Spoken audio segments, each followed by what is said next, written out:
Hey everyone. So, welcome to Chapter 7. Chapter 7 deals with the issue of voting in elections. And this is really important because obviously we're in an election year for both the presidency and also several Congress, or several representatives and senators in Congress. So, it's a pretty big deal, and it's probably one of the more important chapters in American government because this is really what makes a democracy. It's the fact that we, the people, are the ones who decide who represent us, who lead us.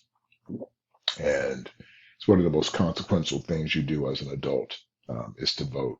It's your civic duty, meaning that if you are a citizen of the country, it's your duty to vote, even though many people don't. It's unfortunate because you hear all kinds of reasons. Well, my vote doesn't matter. You hear, they're just all crooks anyway, all kinds of stuff. But one thing's for sure, if you don't vote, then you're allowing things to happen to you without anyone, without you having any input into what the outcome is. And at that point, why have a democracy? You might as well put a crown on the guy's head and call him a king. And is that really what you want? I would probably say that's not what you want. Uh, but it takes some time and energy. And, it's interesting. People think that democracy just happens by itself. And I would tell you, you're absolutely wrong. Democracy takes all of our participation, takes all of our interest. And, every 4 years, certainly for the presidency, every 2 years for the House of Representatives, and every 6 years for the Senate, you get a chance to decide if the people who are representing you are doing their job. Now, it's important to note, there are lots of crazy people out there all over society. So the job of the people who represent you, yes, they have to represent the crazy people too, whether they be racist or sexist or any other issues they struggle with. But their job is not to legislate based on the ideas of people who think like that. They have to have the bigger picture, no matter how the people in their communities think. So even if certain people don't have good intentions, the job of the representative is to be able to be that voice of reason and to provide that good intention, and to be able to provide sound legislative ability on issues and policies that help in their local constituents. So let me jump into this a little bit. As you can see, so the process of running for office and going through this process is that there starts with what we call the nomination ticket, the nomination phase. And this basically is when you're figuring out who is going to run for office. Particularly, we'll focus on the presidency. So there's what we call the party ticket. And the party ticket really is the president and the vice president. So usually the person who's going to run for president figures that out first. And then at some point along the way, they pick their vice president running mate, who's going to hopefully complement the person who's running for president. And that's fairly typical. Um, and then, usually it's based on the idea of progressive reforms, like what happens in the modern era. And a lot of times, this used to be stuff that would happen at the conventions, the Democratic and Republican national conventions. But now we see more and more that long before the conventions, the individual who is going to be running for office has already made it clear and made it known that they're running for office. And then the general election phase. This is the phase when basically we go into the process of who is actually running for president, and is fully developed in the process. It was designed by the founders this way, so there would be a process to running for office and running for the presidency. It's set up and defined by the constitutional amendments, which is an important component that gives it validation. In this phase, it has several different aspects of this general election phase. The first one, again, is called, when we talk about the presidency, it's called the various stages. The first one is called the pre-nomination campaign. And this is basically where before you're actually nominated for the office, you're kind of in this phase where you're kind of testing the waters, trying to see if anybody's interested in you, for example, being president. And then there's a campaign. So they have to sort of basically you get some of your people out there to kind of talk you up a little bit to see if people are interested in what your platform is or what your philosophy is, what you have to say, your ideas. Um, and then there's the nomination phase where you're actually nominated for the office of the president. And then there is a national convention, which is kind of like your coming out party.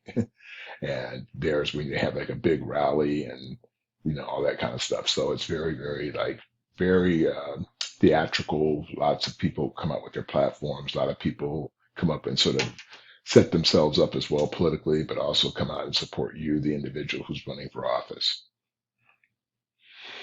And then from there, it goes into the general election campaign, which is basically the actual process of the last few months leading up to the presidency, where you'll have like your debates, and then you'll have your actual vote, um, and then the decision by the Electoral College, which basically tallies up, all the Electoral College votes for each state. And you'll see later on in this chapter where how the Electoral College is divided up in terms of states, because it's based on districts in the state, which is based on population. So if you look at the House of Representatives, you'll see that California has X number of representatives, 54 approximately, but it can vary depending on if the population shifts a little bit. And so that gives us 54 electoral college votes as well. So the same with like South Dakota. If there's two people in South Dakota, then there may be one or two electoral college votes in South Dakota. So again, as we breaking down those different phases, the first again is that pre-nomination campaign, as I said, where the candidates test the water. It's kind of the weeding out process, they call it, where so a lot of times when they first start running, there might be 10 or 15 people up there that who are all campaigning, trying to see if they can get people interested in what their ideas are. And this is both in the Democrat and Republican side, even though of late it's been mostly the Republicans that have had a huge number of people. Up until this last thing with Donald Trump, it had really been quite huge. Now they have been more or less rallying behind just the one person, which in some ways is unfortunate because the other ideas within the party are being pushed aside by one agenda to get this one person elected, as opposed to possibly looking at the ideas of, say, other Republicans, for example. And then there's what they call the invisible primary. And this is basically where people start seeing if how popular you're going to be, and whether you can win the state primaries for your areas, and whether you're the person, right? This is so they call it the invisible primary. And then from there, it goes into the presidential primary, which typically happens around June. And this happens both in the Democratic and Republican side. And this is basically where each state votes for the candidate. So the Democrat candidate is vetted out and voted on in each state, as well as the Republican candidate, or any even outside parties too. It can be third party candidates out there as well. Now, in closed primary states, that simply means that if you're a Democrat in a closed primary state, that means you can only vote for the Democratic ticket in the primary. And if you're a Republican, you can only vote on the Republican side. And if you're an independent, that means you can't vote at all in closed primary states. In open primary states, that means you can vote for any side, anyone you want in an open primary state. You don't have to vote for, if you're a Democrat, you don't have to vote for the Democratic candidate. If you're an independent, you can vote for either Democrat or Republican or anyone else in an open primary state. And then the nomination campaign happens after that, where they actually want to nominate the person for the office of the presidency. And this, again, as I said, leads us into the convention, the national convention. So usually the first two primaries, in terms of this process of this campaign, which usually starts about a year before, starts always traditionally with Iowa and New Hampshire.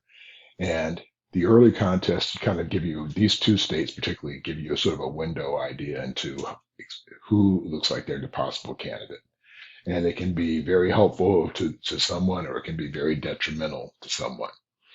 So like, for example, for the late Senator Ted Kennedy, who was going to run for president, who was very popular in the Democratic Party, but in the early campaigns for the primaries, he didn't do well. And so people started jumping off his ship into other candidates.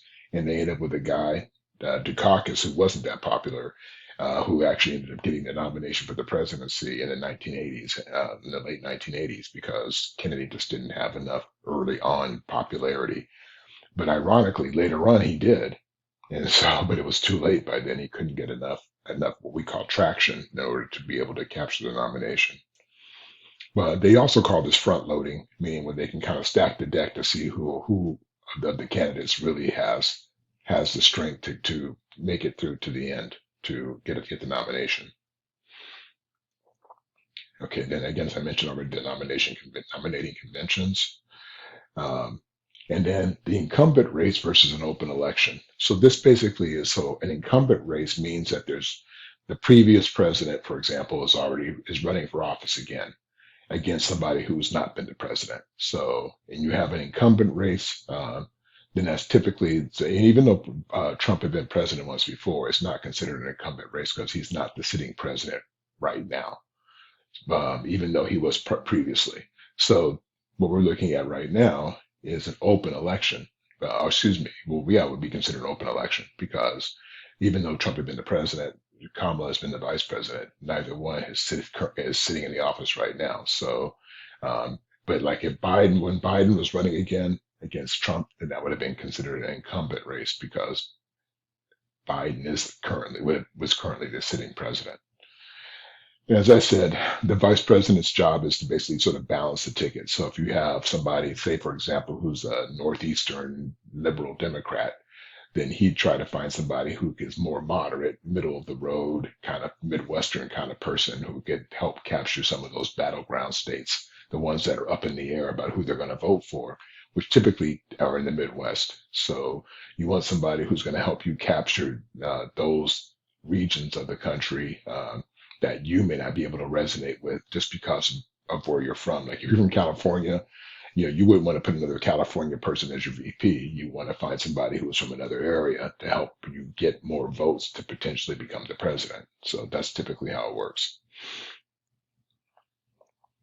And then normally what happens, which was unprecedented this year, but normally what happens is there's a series of presidential debates.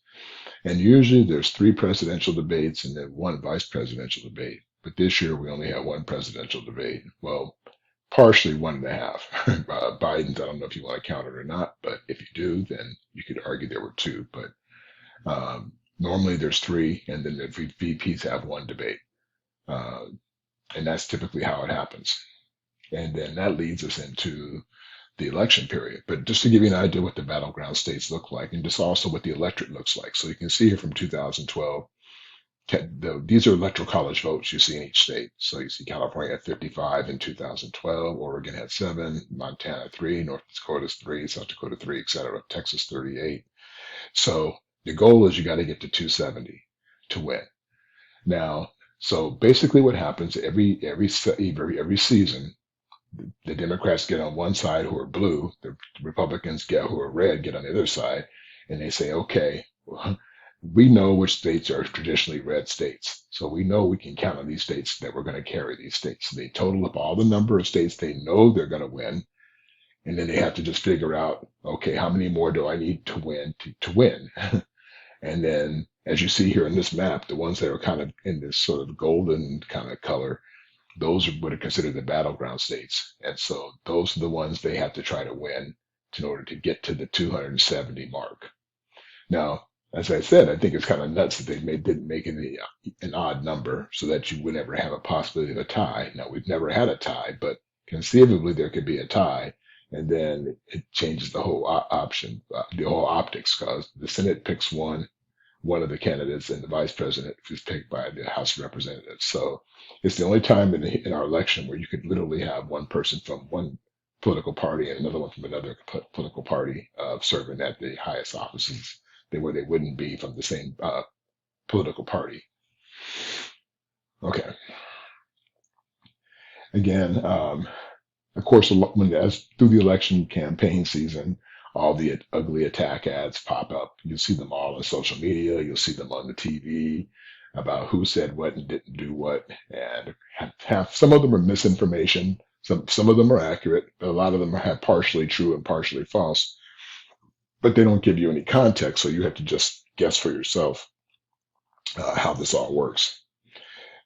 Uh, and then, of course, the electoral college vote. And again, based on the numbers that you saw in the previous slide. Now, this just shows you the youth vote in 2012, and you can see the youth vote. This is looking at the red, and again, the blue are the Democrats, the liberals, the red are the Republicans and conservatives. So you can see in 2012, 6%, 18 to 29 voted for Obama, 37% for Romney, 50 to 30 to 44, 52%, and so forth. You can see when you get over 45, the numbers start leaning toward the Republicans. But under 45, it leans toward the Democrats. That's still pretty true today, too, even though now we break it down by ethnicity and it gives another story as well. So it's really fascinating to look at some of these statistics. And then when people make how they make their decisions, usually sometimes it's the familiarity with the candidate. Um, Sometimes it's based on their political party, so they just vote what we call the party line. So if you're a Democrat, you just vote for the Democrats, whether they're good or bad. And then, other times people vote because they know who the person is, or they think they know, or sometimes it's because, especially with all the celebrities that now have been running for office, that tends to taint the waters because instead of looking for experience, they look for whoever they were familiar with and don't even think about having someone who has the experience to actually run the world, if you would, which is basically the responsibility of the president. And then the other way to make decisions is through issues. So if there's a particular issue like the abortion issue or like climate change could drive you toward one candidate or the other. Okay. So, and then how they get their money. I showed a video. In fact, you've seen them in the chapter on super PACs and how they get the money, how they hide money, and how basically you as an individual can only give $2,500 to any candidate. But if you hide it through one of the super PACs, you can put millions and millions of dollars into a 501c4 account and divert as much money as you want to that candidate, where it's never traced. Also, super rich people, which is a frightening notion, but there are a lot of cases now where super wealthy billionaires are influencing the elections, and basically expecting that whatever their view of the world is, they want to be able to create that and make everybody live in their world. And that's a pretty scary place to be. But we see a lot of that happening today. If people follow the money, they'd be able to see shockingly who's actually dictating and controlling these elections, because money has, as you saw in the chapter on Congress, how much of money has influenced the output in Congress and what they actually get done. This just shows you the fundraising in the presidential race. So you can see here in 1976, 171,000. That's what presidents had to run and make. And you see in 2012, it was almost $2.5 billion, not million, but $billion in order to run for president. So you can see how fast it's grown. And now in this next cycle, we expect it to be up to $15 billion by the time the presidential race is over. So it's insane. All the entertainment and all the economic gain that is pushed by running for office. Okay. This is just talking about how campaigns are funded and the various acts, what's hard money and soft money. All these acts that are put into for campaign reform, none of them work because the people are always still taking the money. So they have all these organizations in place to try to make sure things are fair, and then they don't work, even though they're there to regulate. So yeah, it becomes a big problem when the organizations that are put in place to try to help make sure the funding is legit disappear. And then talking about congressional races, again, usually with congressional races, it's like if you were a successful senator or representative, usually you can just, if the previous person had success, the chance of you riding in on their coattail is pretty high. So that's what they mean by the coattail effect. If the previous person was not successful or was not well liked, then it may be the opposite effect. But they call it the coattail effect because the previous success will help you lead yourself into office too. And they talk about the power of the incumbency, meaning that if you're already a sitting senator or representative, it's very, very difficult to remove a sitting person because they've usually got their money backers already. So you're trying to come in the door, and depending on what kind of resources you have or may not have, can dictate whether you actually can get a chance to actually win an election. And then we have, again, the idea of safe seats versus marginal seats. And safe seats are seats where where basically that that person is going to be reelected. There's no risk, and you have marginal seats where maybe the candidate was not popular and had to uh, possibly step away, or maybe did something shady, for example, that may have caused them to become very unpopular with their constituents, and then that seat might be at risk.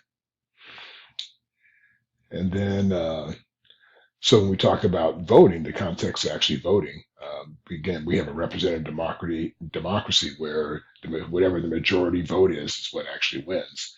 And so this is where when we look at the electoral college, yes, the electoral college is very important. But let me digress for a moment. I'm going to go back for a few slides here. So I want to make a point. So when you see here on this slide, for example, let's say you're in California where you have 55 electoral college votes.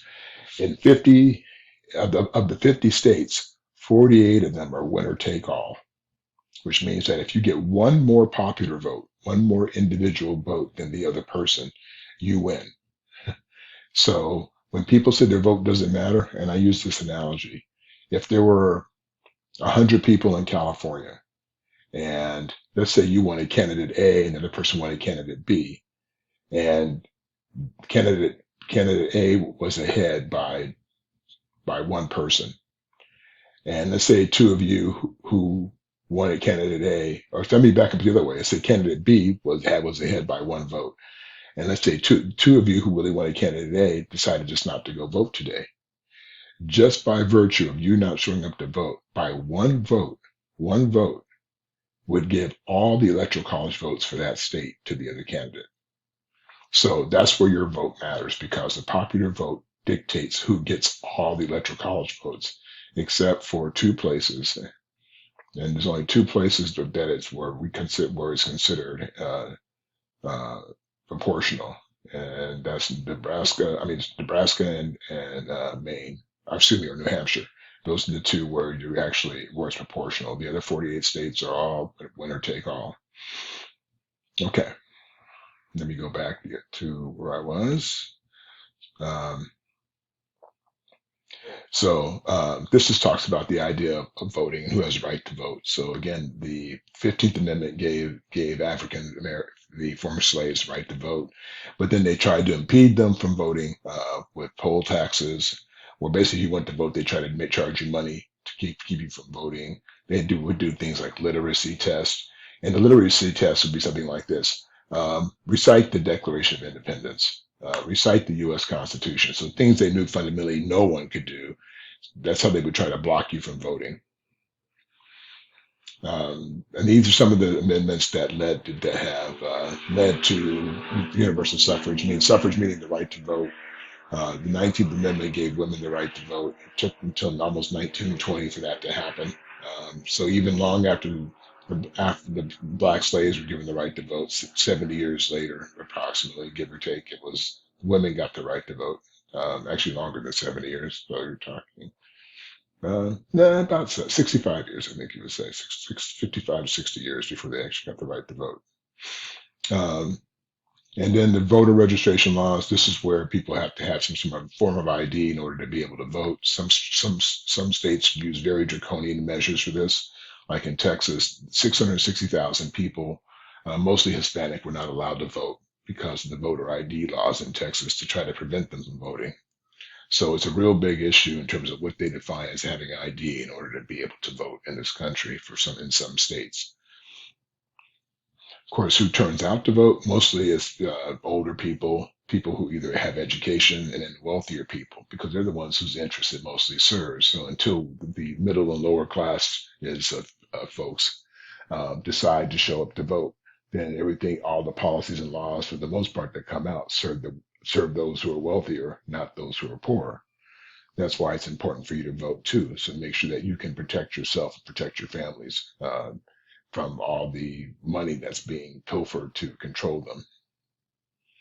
This just shows you the age gaps or the ages of folks. So you can see here in terms of percentage of people who turn out, men 56%, women 60%, 18 to 24, 41%. So as you can see, as the older you get, the more people show up to vote. And then education level, as you can see, same thing tracks. So you can see college graduates vote at the highest level. Those with some college vote at the next highest level, high school, and then less than high school. So you can see there's a direct point of how people actually turn out to vote. Of course, there's lots of different ways to vote. You can either vote the paper ballot. A lot of people vote through mail-in. And then so, they have this special voting machines you can go through. So unfortunately, this is one of my biggest criticisms is that there isn't a standardized federal practice for voting.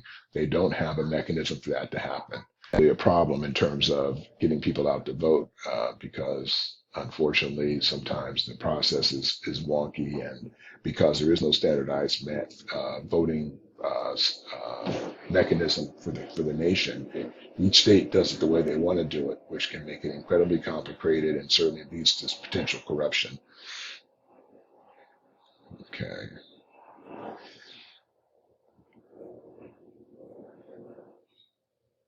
So when you talk about why people don't vote, I mentioned this earlier. Lots of reasons people don't vote. And lots of excuses. Myths. Again, my vote doesn't count. Lack of convenience because on Tuesday when I have to work. People think the wealthy control everything. All kinds of reasons why people don't vote, but it in fact is one of the most important things you do. The essence of having in a democracy the ability to choose who's going to lead you and help make your life better is one of the rare gifts that we the people have that we rarely take advantage of. And remember, it's not just about you, it's about the people around you. So it's important to recognize who wins and who loses when you do or don't vote. This just shows you the turnout. For midterm elections, it's usually much lower. So usually 40% or so is what you see there for midterms, the blue line. And then the red line is a presidential race. And you see it's usually about 20 points higher for the most part. But basically, just over half the country votes on most elections. Okay. And that's really interesting because you think about it for a moment. Half the country literally doesn't bother to vote. So almost half the country. And you're like, well, then what outputs are we really looking at? And who does this really favor when people don't vote? And it favors those who choose to be able to control us in ways that maybe aren't healthy for us. So that's it. So that's it for this chapter. And then I'll see you in the next one.